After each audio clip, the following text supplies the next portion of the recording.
It's either that or he bought a used sex doll that still had semen on it. Yep. Welcome to Recotopia, a happy home for recommended movies, TV shows, music, video games, foodstuffs, and more from three people you can definitely trust. Trustability varies by region, no guarantees implied.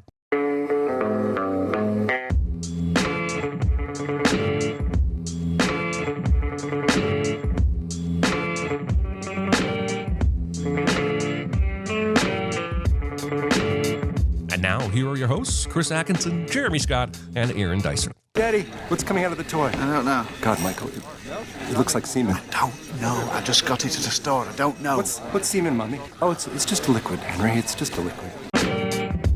Hello, everybody. It's episode 164 of Recotopia. My name is Chris Atkinson, joined by Aaron Dicer. Hidely ho, steamed mirrorinos. Yeah. And also joined by Jeremy Scott. I like puppet sex. Don't we all? Mm-hmm. Don't we all? It's a whole genre unto itself. So. Oh, genre of movies. I'm sorry. I thought you were proclaiming some sort of individual, personal lifestyle choices. But why not that both? too? You can't be into the movies without having the lifestyle too. We'd also like to welcome chat who have come out here to watch us talk about movies on a Tuesday. We appreciate you coming out. Let's start off with our small recommends. It's no big deal. Itty bitty living space. It's so small and light. It's small, it's tiny, it's petite, it's wee. Aaron. Yeah, it's Eurovision time, so I'm going to recommend it. Maybe again, I don't know. Maybe I've talked about this before. I have to preach the gospel of this contest, which has been going on since the 60s, the 1960s. And it's just this thing Americans don't really know, or if they do know, they don't care about. And it blows my mind because I have so much fun with it every year. This is a song contest that Europe does. They also include Australia, and I think there are a couple other non-European countries that maybe sneak in. There are 36 countries that compete. They each have this thorough process of picking the song and who's going to sing it and what it's going to be. And then they stage this 3-hour live show that is some of the best produced stagecraft I have ever seen in my life. Some of the stagecraft that's going on, it's kind of the primary reason I love watching Eurovision, is just to go, how did it, like this time they had drones in the stadium doing cool things, and they had this big like giant TV frame that was like front of like ahead of stage through a walkway that they could also put things on. It's just like creative and innovative. And the songs, while not necessarily good sometimes, are always interesting. And sometimes it's the quirky, interesting songs that will break through and do really well.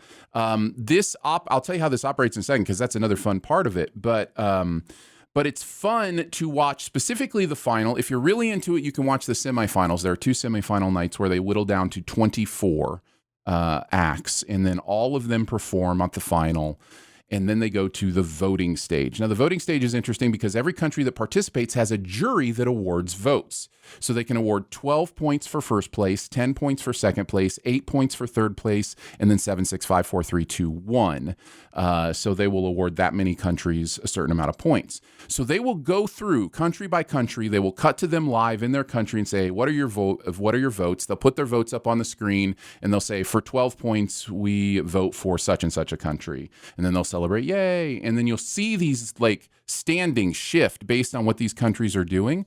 But that's only 50% of it because the populace is voting as well. So it'll get to the end of this, and then they'll go with the bottom point total, and they'll say how many points like the voting populace gave them, and things will start to jumble until they get right to the end. So it's always like, who's going to win, like right at the end. And so it's kind of fun in that way too.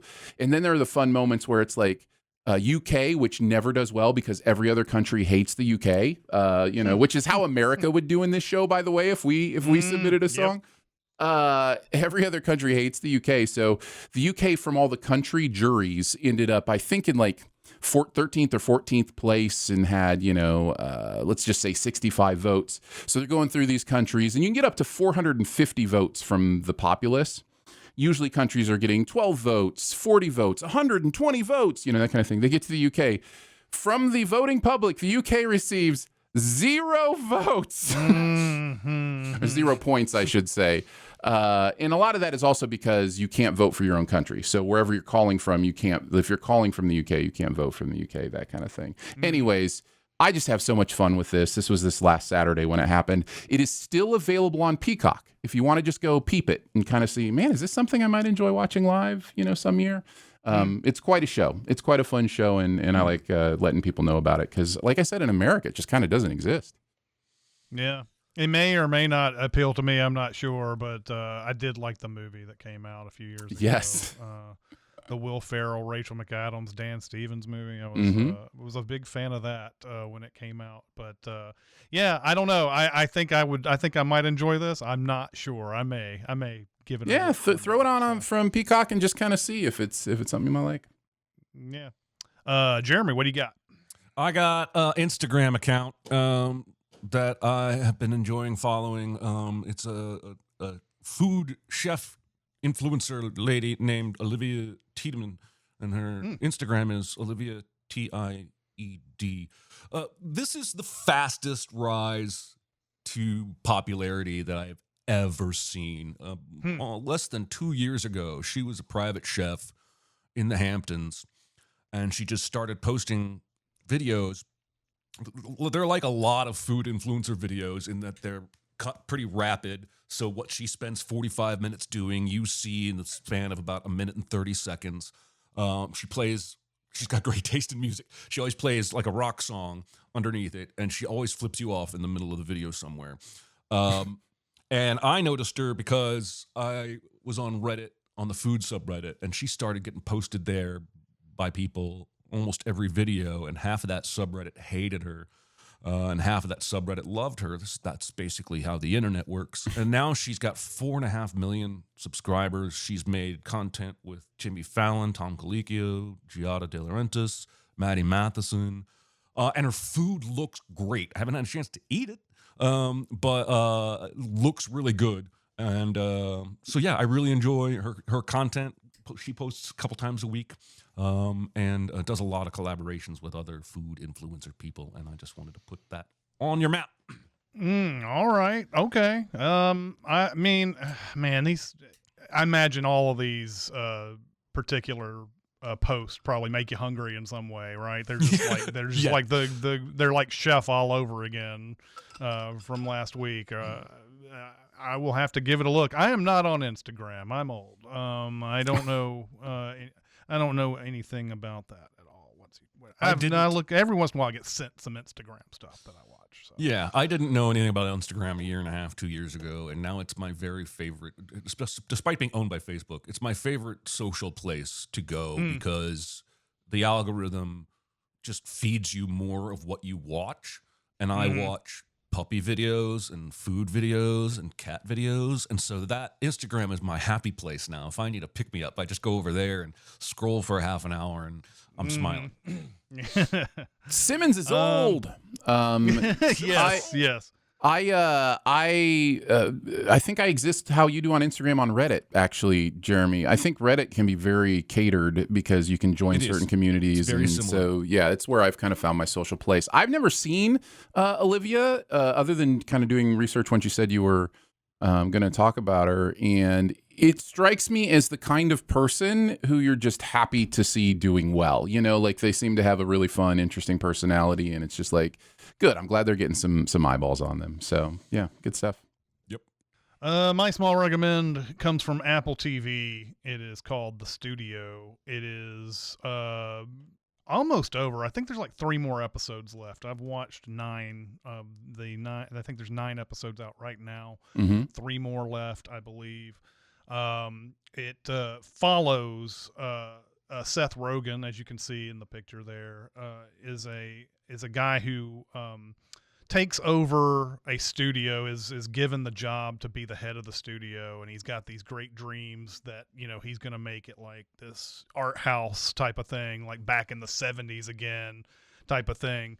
But his CEO boss, played by Bryan Cranston, who occasionally shows up in episodes, tells him that one of the first movies he has to make is based on the Kool-Aid Man. and so he has to make a Kool-Aid movie, and and so the first episode is him trying to balance all this this ideal that he had with, I'm going to make these art house movies and then somehow also make a Kool-Aid Man. And so the first episode has him trying to figure out the machinations of making a Kool-Aid movie, but also trying to woo Martin Scorsese on his next movie. And Martin Scorsese just so happens to be making a movie about Jonestown, which drank the Kool-Aid comes from that. And so he has to fight this battle of like he gets Scorsese on board but asks for one. He gives him a whole bunch of money, but asks for one stipulation: could you call this movie Kool-Aid the movie? And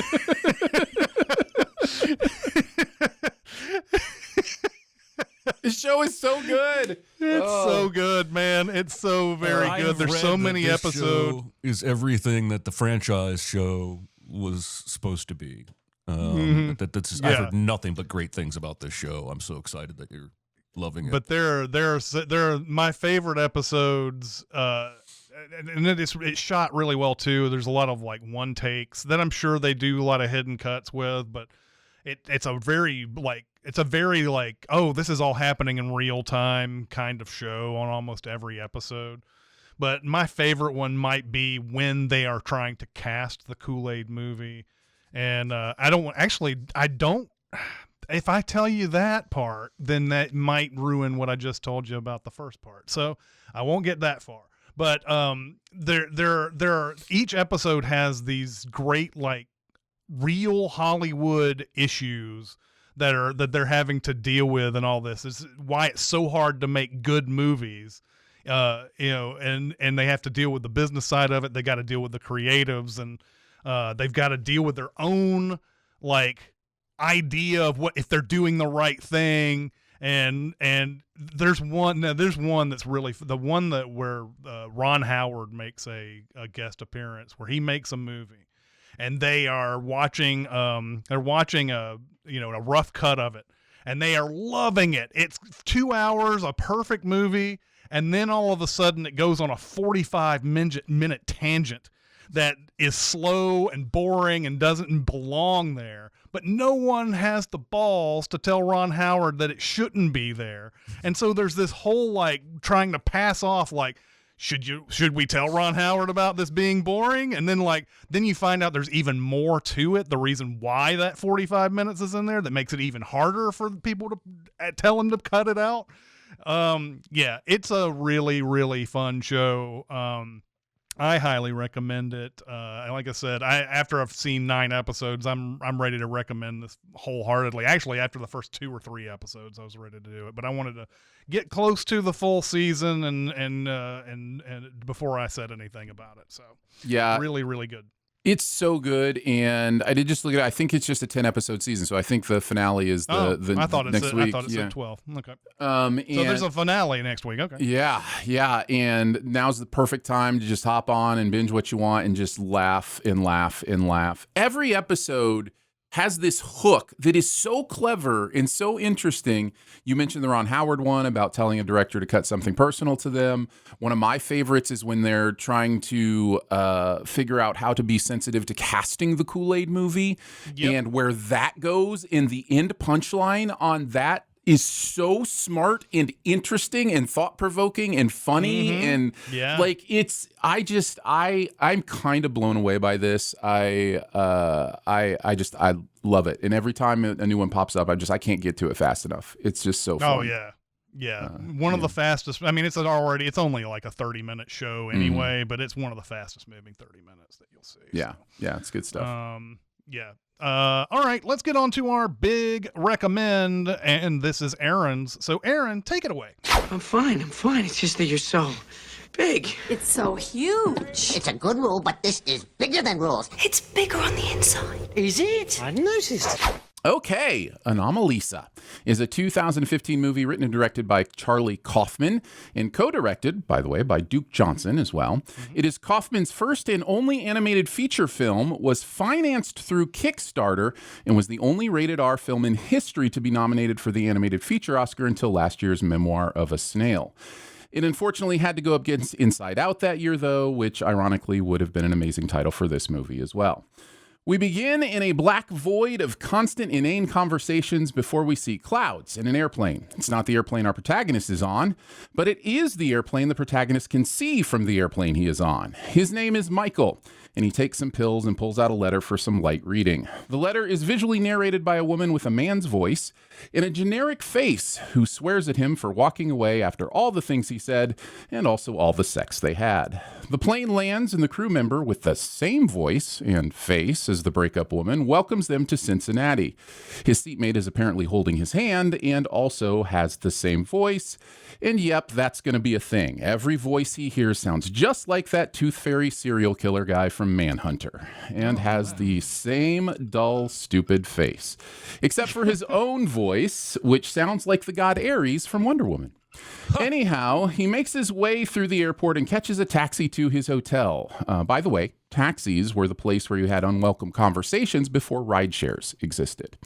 After the taxi driver fails to get the hint that he's not interested and misinterprets what kind of toy store he's looking for, he finally arrives at the Fragoli Hotel. In a continued stop-motion oneer, he checks in, has small talk with the busboy in an eternal hallway, and gives him a tip before ending the long, uncut shot by urinating in the toilet.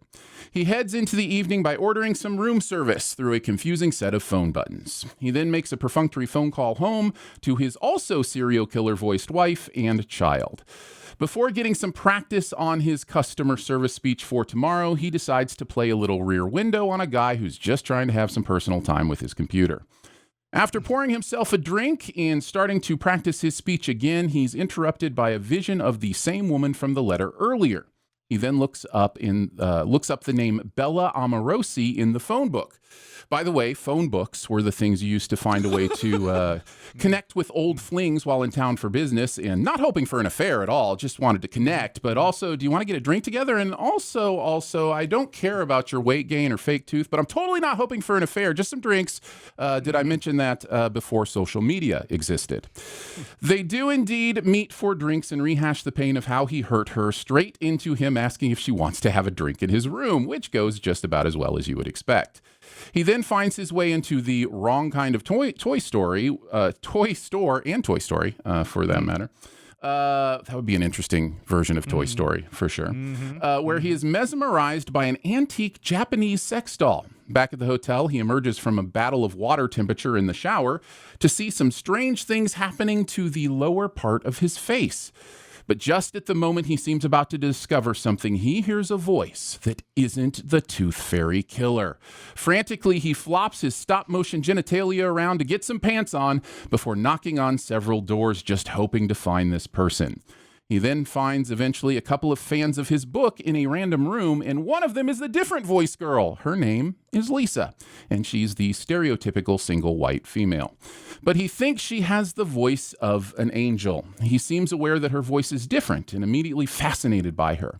He takes her and her friend Emily down to the bar, and it becomes quickly obvious that he's interested in everything Lisa is saying, even when she gets button possessive in the elevator on the way back up.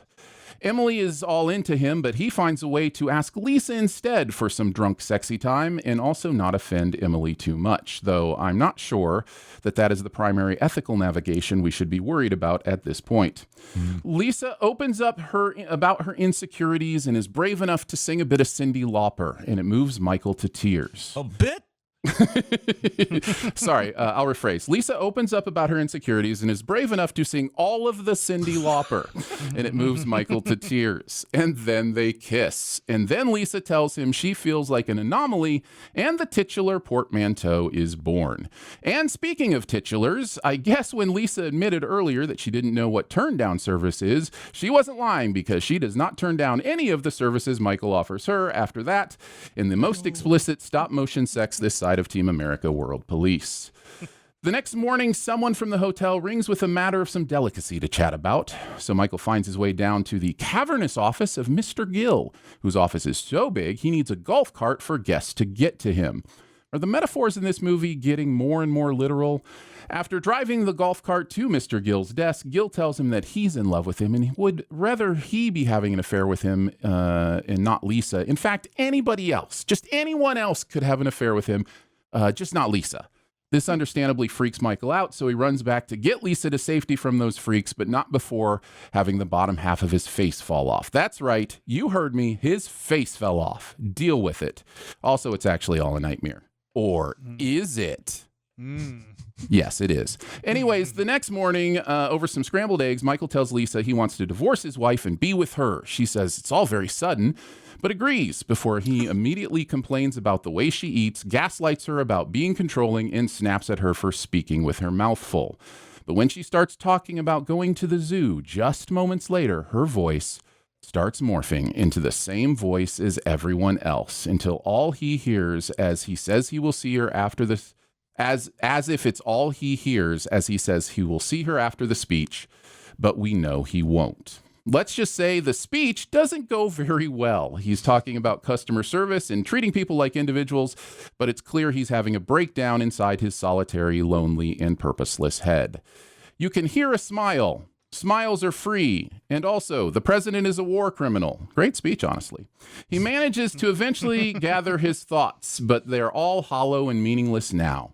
He hops on a plane and he heads home. After giving his kid his Japanese sex torso gift, he is surprised by a party of surprise party attendees. He gets upset with his wife for doing that. She reacts, and he is left to sit on his stairs to ponder the unique voice of his child's new adult toy and to realize he himself is more false, broken, and unable to be authentically real than even that toy is. We end as Anomalisa takes back her own voice and finds growth as she heads into a better future with a now uniquely faced Emily beside her, away from this empty man, unable to find reality outside his own narcissistic emptiness. And that is Anomalisa. And I am so curious what you guys thought about this movie this time through. Jeremy, kick us off. Oh, God. Yep. I think I gave this as open-minded a viewing as possible. Okay. The end. The Chris. end. All right, let me talk about it. So I didn't love it. I think I see what it's trying to do. I think I understand most of its surface themes. It felt to me more like an exercise in awesome puppetry than it did anything that connected to me emotionally. My biggest all caps note was how badass the ice machine animation is when he goes to get ice in the hotel ice machine. And there are times, like the Cyndi Lauper song or when he gets out of the shower, that it just feels like the moment goes on for forever. And when you remember this was a 40-minute short originally, it starts to feel to me like padding. But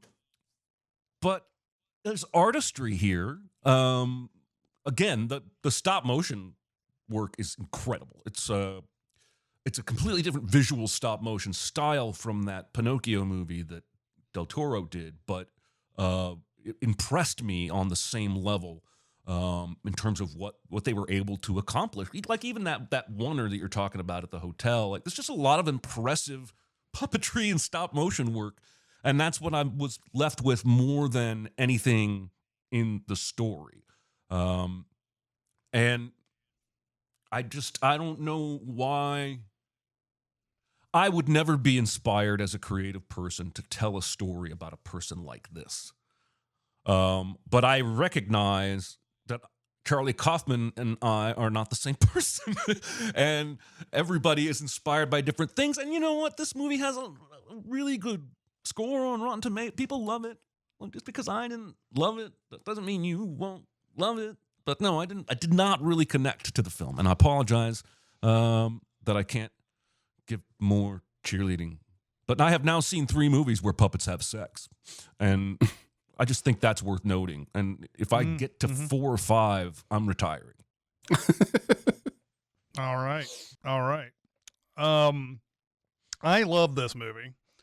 And it was disappointing. I'm not saying you guys are wrong. It was disappointing to see how many people, not only in our chat right now, but on Discord, who were not digging this movie either. And I was surprised by that because I feel like this is a really good movie, and I don't know what's actually wrong with it, like connecting with a lot of people. I thought more people felt like Michael Stone than I thought that there were more people out there that would relate to somebody like this. I certainly relate to somebody like this. Not the fact that everybody sounds the same or anything like that. It's more about the fact that, there's just sometimes all these people that there's just nobody out there that impresses you, and you're very depressed about that. And it just, it sucks because he's like, it sounds like he's, and even though he's married and he has a kid, he's very alone. And that's basically what it comes down to. And, you live that lonely life of traveling city to city, and you've got this boring job. I don't know why he's so famous, unless it's just at the hotel. Everybody knows him there because they're about to go to this conference. I think that's what it is. Yeah, they're about to see his speech. That's the only thing. Okay, because it felt like he was world famous when he was walking through the hotel, and I felt like that was something the movie wasn't quite getting us on, like explaining well. But I figured in the end it was just because so many people knew who he was from the conference. But I really love that idea of everybody having the sameness to them, and someone who just can't, he can't figure out why everybody, he's got a condition of some sort here. And even Lisa herself is not special. That's the thing that's so crazy about it. There is nothing special about her. There's some sort of like something that has broken through. And I think that comes with a lot of relationships where you suddenly fall in love with somebody and nobody else can see it, but you can see why. And it's like, how do you explain to somebody? How do you explain to the person you're with that they're special, even though there's nothing about them whatsoever that's really all that special in the end? And that's, I thought that came off very real to me, to have that kind of, relationship to the world. I was a little disappointed that dream sequence was a dream. I was hoping that would be kind of like real. Yeah, I remember the first time I watched it feeling the same way. Just like, I was really hoping we were going to go some weird places.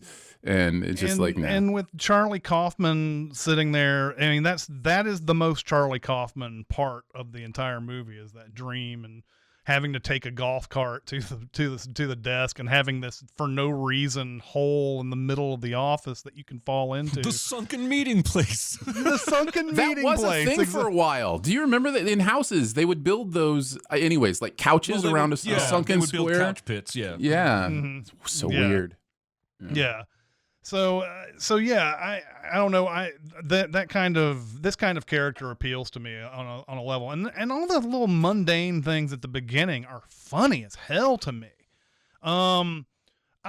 This is something that I struggle with. You get into a taxi cab or an Uber or whatever, and that person is real chatty, and like, how do you keep up this enthusiasm, to talk to this person, and the person is just saying all this nonsense, basically like, oh, you should go to the zoo. Oh yeah, the zoo is great. Like you'd be able to do it in a day. It's zoo sized. And then you see later on the advertisement for the zoo says it's zoo sized. I thought that was hilarious. There's that conversation happening out in the hallway where the guy and the girl are just like, fuck you, fuck you, fuck you, fuck you. And it's exactly the type of, you've heard these conversations before, and they're just like, where does this end? You just keep on saying fuck you to each other and everything. It makes me laugh every time.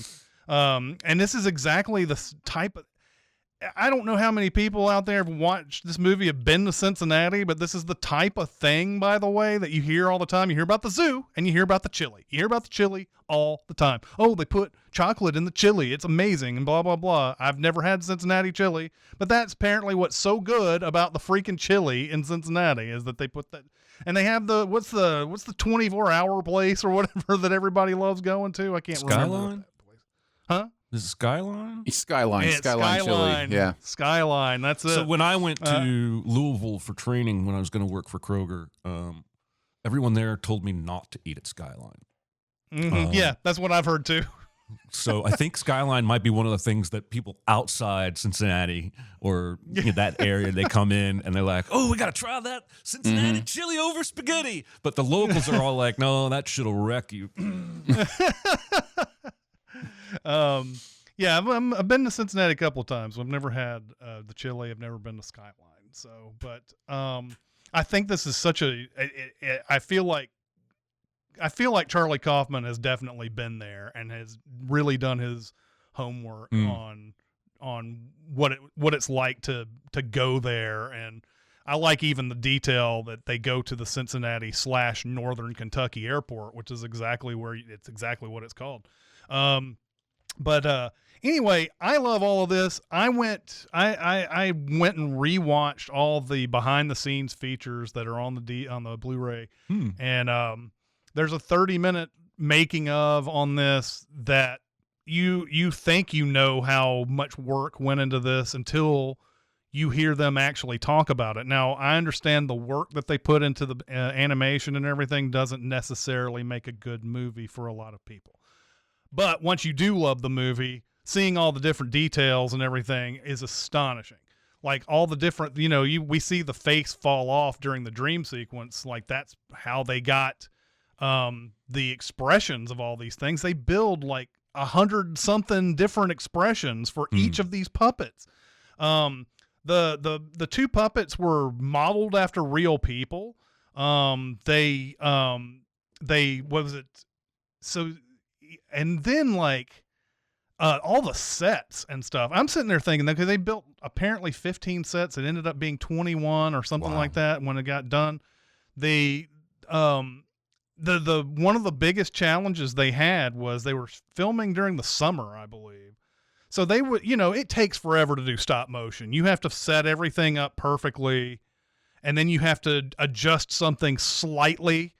And you have to make sure that it's all whatever it is that you're moving, that's definitely moving and everything else is definitely stopped.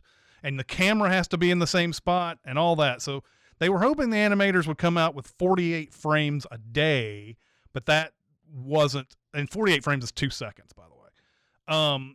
They were hoping that the animators would get that, but they'd only got that. Most of the time they would get like 8 to 12 or something like that. It takes forever to do all this stuff. What would happen is they would be filming in the middle of summer. It was super hot and everything. They have all these lights too that they're using to get everything lit correctly. And then like they would get done with a couple of frames and then they'd leave for the evening. Then everything would cool down. So the sets, the hot wood would like expand and then it would contract during the middle of the night. They'd come back, turn on the camera. Everything was off. And they'd have to they had to do all this stuff like jack up the table or something like that they were using, or they had to do something else. They did it. There's a 9-minute feature on the sex scene alone in this. Wow. Where they wanted to make it where it was realistic as possible. So they had to they had to put wires somewhere to get all the clothes off and all that. And someone had the idea to put wires in Michael's shirt, and when it was peeled off, it would peel off a certain way. And then they had to replace that shirt with another shirt where the wires were facing the other way to make it look real. Wow. So like there was a million things that went into this. I know that overall, the overall product for some people, it's not going to be, a great movie for them. When you factor in the work and stuff, that's the stuff that I think even if you don't like this movie, you should try to find a making of for this. I think you will find an appreciation for that at least, if not the movie. So that's what I got to say about this. I love the performances in this. David Thewlis has a very unique voice that I enjoy. Kind of ironically, I guess, for this movie. And I love Jennifer Jason Leigh in here, and of course Tom Noonan is. Even though it's just the same voice over and over and over again, he finds a way, I think, in each character to find a little bit of creativity in each one of those, even though he's just kind of doing the same voice on every one of them. So in the end, yeah, I'm a big fan of this movie. I'm glad we had some commentary from both sides, and I don't think it needs stated, but I'll state it anyway. Of course, Jeremy, you should never feel bad about not liking a movie. Like, there's no need to apologize for having your own experience with whatever's put in front of you. Well, I'm certainly more on the Chris side. I love this movie. I mean, considering I was the one that recommended, that's probably not a surprise. Watching it again, I love it even more. I was able to really sink into some of the things this movie is saying in ways it's saying them that I hadn't noticed before, and I'll try to bring out a couple of those. But just overall, this movie feels to me to speak to something that I don't see in a lot of movies. I see it in some that I think is, I don't know how modern it is or if it's always been around, but this idea of main character syndrome is a term I've heard for it, where you live your life in a way that every narrative you build has to put you as the main character because you are you. So you live your life as the main character. And how difficult it is for, I would say, most of us to really break out of that, to really understand that everybody is a main character, right? Like, I would call it like the NPC-ification of life, right? Where everybody you see is just an NPC. It doesn't, impact you unless there's something you specifically can gain from it or something that you specifically find interesting. And the way this movie speaks to that with the inane conversations, talking about the weather, talking about the same thing everybody in Cincinnati talks about. If it was a different city, it would be the same thing that everybody, if you're coming to Springfield, everybody's telling you about Lambert's, the home of throwed rolls. You know what I mean? Like, there's just this idea that there are all these things that exist around us that are not conducive to us understanding the reality of life in all of these individual human beings. Now, this comes into really interesting relief in his speech, where he is specifically saying to treat the customer as an individual, treat them as this specific thing. And the name of his book is so interesting to me. May I help you help them? And it's just this second degree of removal from actually having to understand what it means to look at somebody in a genuine or real way. And this is not something that I feel like Michael is doing purposefully. I think it's something he's experiencing. It's also not something he's happy with, obviously. It's obviously destroying him. Like, the fact that he can't find authenticity or reality in other people, in other situations, is really hurting him. And because we see that, I feel like the movie has a lot of empathy, maybe pity. Maybe pity is the right word more than empathy, but a real understanding of it. Yes, he is a quote unquote bad person because some of the the bad ways he speaks to people or sees people or those kind of things, but he is also in his own way trying to figure out where in his pursuit of Lisa is part of that. Like, okay, why is this different? What am I finding here? And man, I just think the movie gives him a lot of that, the honor of his humanity, even as it paints him as a broken, hopeless person. And I don't know. There's something really interesting with what the movie is doing with all that stuff. Did you say the name of the hotel was the Frigoli Hotel? Oh, yes. And that is very meaningful. Because that is, Francis Frigoli is the guy who basically came up with the name for the Frigoli delusion, which is supposedly what this guy has, where you think everyone else in the world is one person and they change appearance or they're in disguise. Right. And I think that's fascinating to see that level of detail And yeah, I have respect for this movie, even if I didn't enjoy it the way you guys did. Well, and I think it's important for me to say, I think the Fragoli idea is not to say Michael literally has Fragoli syndrome. It's to use Fragoli syndrome as a metaphor for what more people are feeling in their life, if that makes sense. So, like, the Fragoli syndrome is the metaphor, him seeing everybody as the same, for what it feels like to go through life, in this way, and to have so much trouble seeing people's value or importance outside of your own narrative.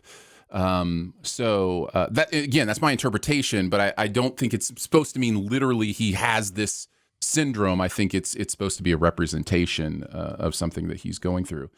In the same way, there's been some, theories that Lisa isn't real, that Lisa is the Japanese sex doll, and that he buys the sex doll, and then all the stuff with Lisa is, well, it's either that or he bought a used sex doll that still had semen on it. Right? Yep. Yes. There's a reason the wife points out that looks like semen. The kid's like, "What's semen, mommy?" That's what you call the guy. That's what you call the guys on the boat. So he, I tend to look at that as, again, a metaphor. Like this sex doll is a representation of how he treated Lisa, right? Like that is, so yes, they are the same, but I don't think literally the same. I think metaphorically the same, story-wise.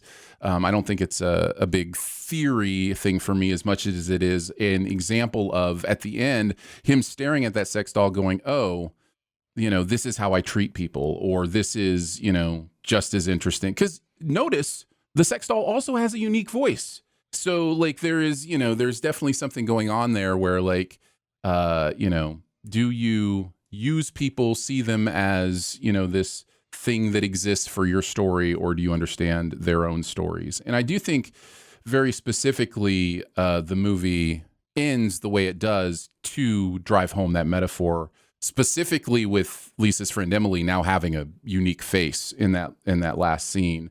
She has escaped this kind of whose POV are we in there though? Lisa's? The cameras. I think we're literally seeing her drive. I don't think it's in anybody's POV. I think it just felt weird to have followed him the whole movie, and then the last scene is those two girls, and one of them has a new face. I mean, if you're of the idea that Lisa was a figment of his imagination the entire time, then it's from his perspective. He's thinking about her driving along the road and writing this note or thinking these things. The note is pretty whatever. Kind, right? Like, it's a pretty nice note. I hope we'll meet again and maybe reconnect. Yeah, I don't read it that way, but yeah. I know. It could go either way. Yeah. Yeah. And from the chat, we also, I guess Jennifer Jason Leigh also voiced the sex doll as well. So yes, I guess there's put that on your resume. Right, exactly. So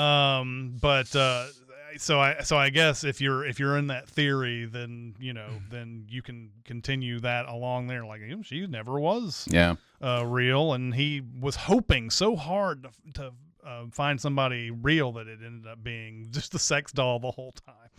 I can tell you how I read it personally, which was as a way for the author to say, of this story, to say, I understand people are different, right? Like I understand that this person isn't necessarily everybody, and that, some people can find a way to actually have authentic life outside of this.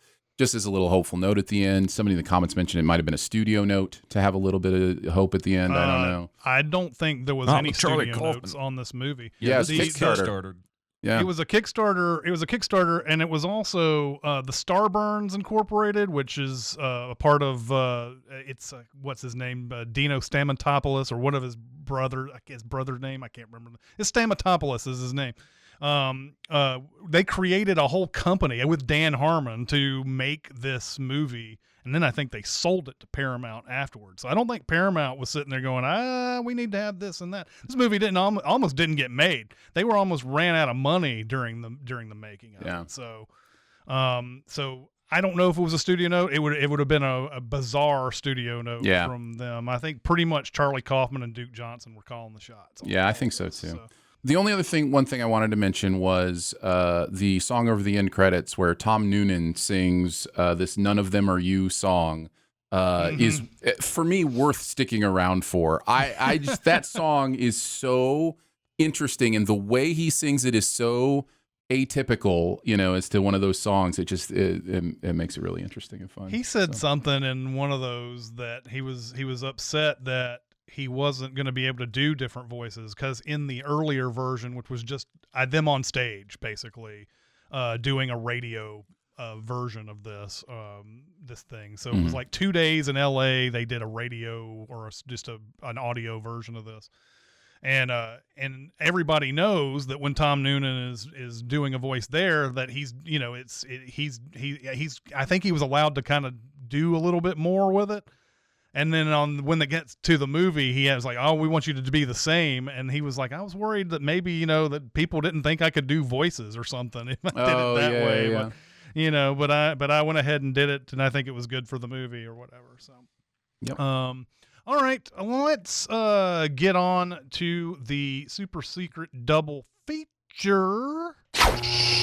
Be very, very quiet. Secret? What secret? Our dirty little secret. I tell you something I've never told anyone.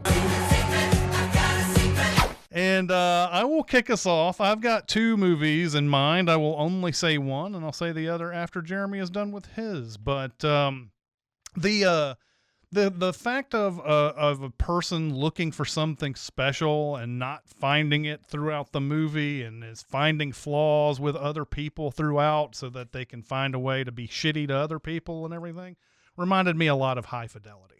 The John Cusack movie where he is at a record store and he has just broken up with his girlfriend, and he has to think about all the other relationships he's been in where something inevitably failed about it, and he wants to know whether was it you or me, or did we both do something or whatever. And he basically goes back to interview all of his former girlfriends to figure out whether or not did he screw something up or whatever. But I love the end of High Fidelity where he sort of realizes that he has been doing this. He's been looking for something special every single time, and once the newness gets away, he loses interest. And I felt a lot of that character in Michael Stone on this one. So High Fidelity is my super secret double feature. Very good. Did not see that coming. I almost went with The Serious Man because, like this movie, some stuff happens, but I decided there was enough with masks and identity and relationships and is what's happening around me real or not, and I'm going with Vanilla Sky. And I think there are a lot of similar themes at play here. I just think that would be an interesting pairing to watch 2 people look at the world around them and not necessarily be able to know what's real and what's not. Who's against them, who's conspiring against them, who's on their side. So there you go. Vanilla Sky. The other one that I had in the chamber there was Lost in Translation. I had that one too. Yeah. I like it as far as the sort of the mood of the movie is concerned, but I mean, and Bill Murray is very much Michael Stone in many ways in that movie, and just the overall vibe of that picture, I think goes well with this one. So that was the other one I had in mind. I want to throw one in just because as I was watching the movie this time, I was like, oh, this is a really interesting comparison and might make a good double feature. Is Alex Garland's Men. It's kind of be forcing people to watch Alex Garland's Men.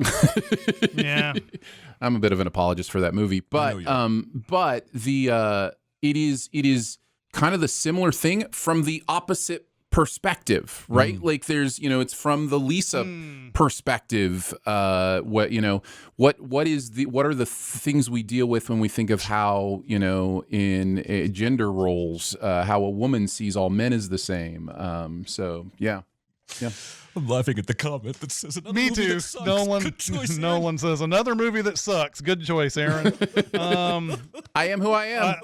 By the way, one day, I need you to explain to me what you do love about men. Sure. I can see things about it that I like, but in the end, I couldn't didn't land on that being a good positive experience, and I couldn't figure out if I could ever get a positive experience out of it. I think it's what I'll just say this very simply, and so we don't have to go in full discussion, but you and I can have a conversation at any point. But I think I like it in the same way I like a movie like Mother! Exclamation point, which is I'm not engaging with it on any kind of literal level. I am really engaging with it on a thought-provoking, metaphorical level, almost solely. So the love comes from the things I think, that I'm grappling with as I watch it and what's trying to be said. That's probably the simple way to kind of explain, my thought process in a movie like that. So that scene's great. I don't care if you like the movie or not. That Echo scene is amazing. I agree. I love that scene too. I think I like the first 30 minutes of Men more than I like anything, and then everything after that, no. Yeah. All right. Next week's homework. It is my turn to choose again, and I am going to pick a movie that I have not seen in quite some time, but I think this goes along well with since we did Guess Who's Coming to Dinner. The 1967 movie with Sidney Poitier and Katharine Hepburn and Spencer Tracy. Let's do the other Sidney Poitier movie from 1967, which is In the Heat of the Night.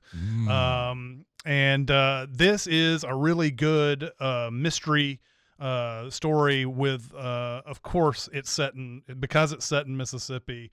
Racism is a huge deal in this movie. And a case where a black man is accused of a crime, and we have Sidney Poitier coming down as Detective Tibbs from Philadelphia to help out with the case. And so I am very excited to watch this one again. It's been over 10 years since I've seen it, and I really want to revisit it. And so that will be the homework for next week. So it's on all kinds of free places. It looks to me like it's on Tubi, Pluto, Roku, and Amazon Prime for free. So lots of options there. Yeah, this absolutely. is great. How have I seen this more recently than you have? I don't think I even watched this movie until you recommended it to me.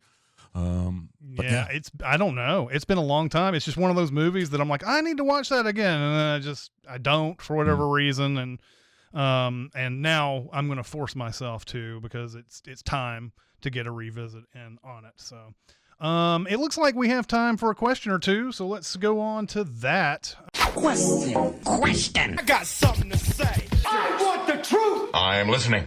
What's a movie you would love to see as a stage show / musical? I said Requiem for a Dream. Just kidding. Yes. And then my real answer is Gremlins. I think we could get out of a Gremlins musical something along the lines of Little Shop of Horrors in terms of tone and vibe. And I think that if they went back to the 80s for that Back to the Future musical that was supposed to be pretty good. So I think Gremlins is the way to go. Yeah, I'd love that. I'd watch the shit out of a Gremlins musical and definitely watch that. Yeah. The After Midnight show would be the best show. How do you determine what is after midnight? Anyways, the one that obviously Men, I think would be a great stage musical. No, I'm just kidding. I went with the Hudsucker Proxy, which I genuinely think would be a ton of fun on stage. It's got that New York feel anyway. Like there's just a lot of fun songs that could come from, for kids. Called, for kids. That's that's what I'm saying. The hula hoop number alone is going to be so fun and impressive. Yeah, this is awesome. Yes, it would be. Hudsucker Proxy, the musical, copyright Aaron Dicer. If it shows up, I am suing you. Correct. You have the IP Good on answer. that. I do. I own it now. I'm going to disappoint all of our chat by saying I want to see a stage play / musical of either The Square or Triangle of Sadness. Why not? Let's go.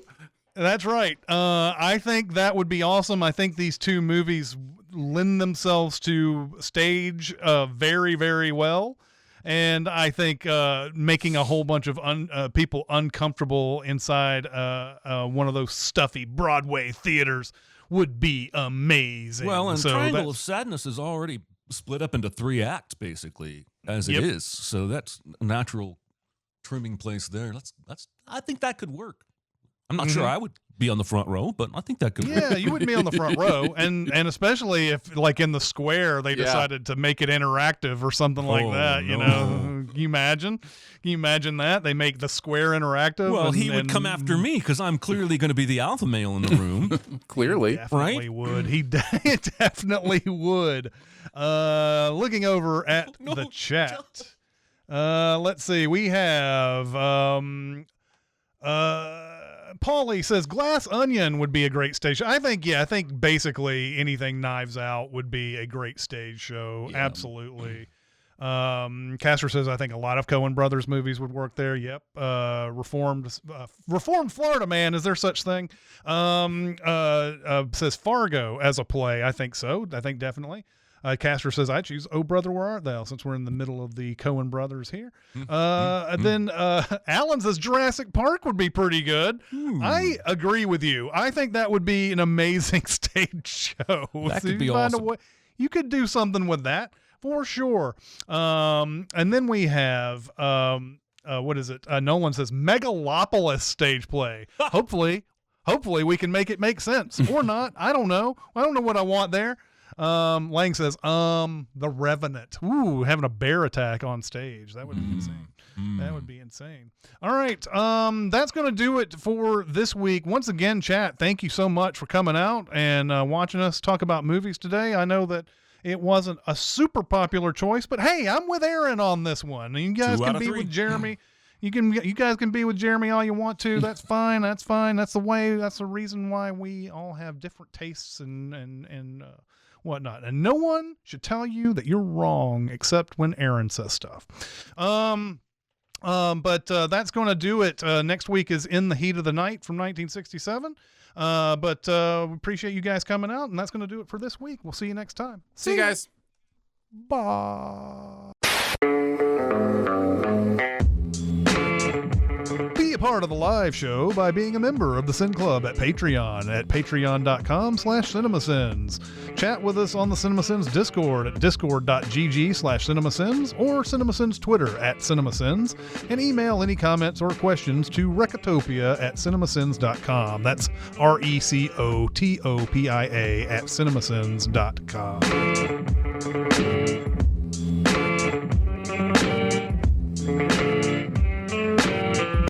So in that little box in the right-hand corner, comments would just show up during the show.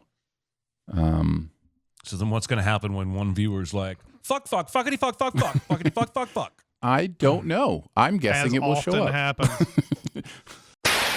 Yeah. How do you guys feel about copyright stuff overall? Like, is it too stringent now? Is it not stringent enough now? Like, I've never really had this conversation with you guys. Case by case, right? Like, yeah. I think it's egregious. Like, for instance, this is an old one, but like, and we didn't get sued over it or anything like that, but I thought it was really goofy when on our Percy Jackson video, the label behind Lady Gaga decided to say, "Oh, you're playing our song, and therefore you can't play this video or whatever." And it was barely any poker face in the background playing, and it wasn't, obviously no one's gonna go to our video to listen to the song. Exactly. And yeah. So like, to me, I feel like there's an issue of like, okay, I get it. You want to make it black and white. You don't want to have any unauthorized use. You don't want to have any gray area. So therefore, every little use. But I think that there's some there should be some leeway where you're just like, yeah, I mean, no one is like listening to Poker Face for free here, because it just happens to be in the far background for 3 seconds in a video. So that's just a YouTube thing. That's not really copyright thing, but it is, because it goes to the heart of what is the purpose, right? What are the purposes of these laws? And it seems to me the purpose of the laws were to keep people who create something from having that just stolen from them so that they can't make a living off of it, right? So is it harming Lady Gaga for that, couple seconds to be in there? I think it'd be really hard to argue that it is. And to me, it clearly isn't harming. And I don't think, I don't think it has anything to do with her. I just think it's the label. Or the writers or anybody that's getting money from, plays or whatever. We had the same sort of deal with when we did, I almost don't even want to mention the movie and the song because these are very litigious people. But I'll just say there was another movie that has the title of a song in it that plays that song at the end of it. And it was barely any of it. And yet we were read the riot act over having that on our video. I'll never forget when we did Into the Spider-Verse, and like that Sins video has the first boom bass note of that Sunflower song, and that's it. That just has that boom, and it goes into the Sin, and we got a copyright notice on that. Yeah, I mean, it's wild. I feel like that's the one thing that's missing. They don't have the infrastructure to decide, hey, was this used to enhance the production, or was this just incidental, or what? And they're just basically just going, nope, you can't play any part of that song and whatever, and so therefore we're gonna go after you for it. So yeah, I don't know in the real world where a lot of this is what like actual copyright law, where people are going after people for like, I don't know. I know that songs happen a lot where it's someone has done a song that is so close to an original or whatever that, people go after it and whatever. I feel like most of the time, yeah, they probably are stealing those songs and trying to repurpose it as something new, and but you have to go through that whole, like, is it really the same song? Can you copyright notes in an order? All these type of things, but I don't know. This is, I've thought about this way too much, considering I have zero power to do anything about it. But the idea of owning art was always something that was controversial, right? When these laws happened, it wasn't to say, the intent was not, oh, now you can own art. The intent was, now you can protect your earning ability for an amount of time before art does what art does, which become everybody's. Art just becomes everybody's. It's a very wonderful thing and a generative thing, right? So that's the idea of public domain was, okay, after this certain amount of time, art's going to do what art does, and anybody can tell a Sherlock story. Anybody can tell, let's say, a Mickey Mouse story. Let's, whatever, after a certain amount of time. And what the laws inadvertently did was create ownership of art, which is a totally different thing. And now these companies are like, well, why should it ever go into public domain? Why can't I fight it to own it forever? Because it's property. Well, it's never been intended that way. And Disney understands to play the system by buying other people's art, which takes it even further away from its intent, right? The intent was to protect George Lucas for, to give him an ability to earn on Star Wars, not some company that bought the rights to the stuff he created. Like, it's just, there should be different public domain rules for corporations that buy IP than there are for individuals who create something. I need to look into this more. It's just something that I was wondering about as I started watching Superman 4. Don't ask why I was watching Superman 4. There's a credit at the beginning of it that says Superman series initially created by Alexander Salkind. And like the first 3 movies all have the Salkinds, Alexander and his son Ilya, as producers on the movie. so what happened with the first three is they produced these movies and Warner Brothers distributed the movies. I always thought that Warner Brothers owned DC. They did.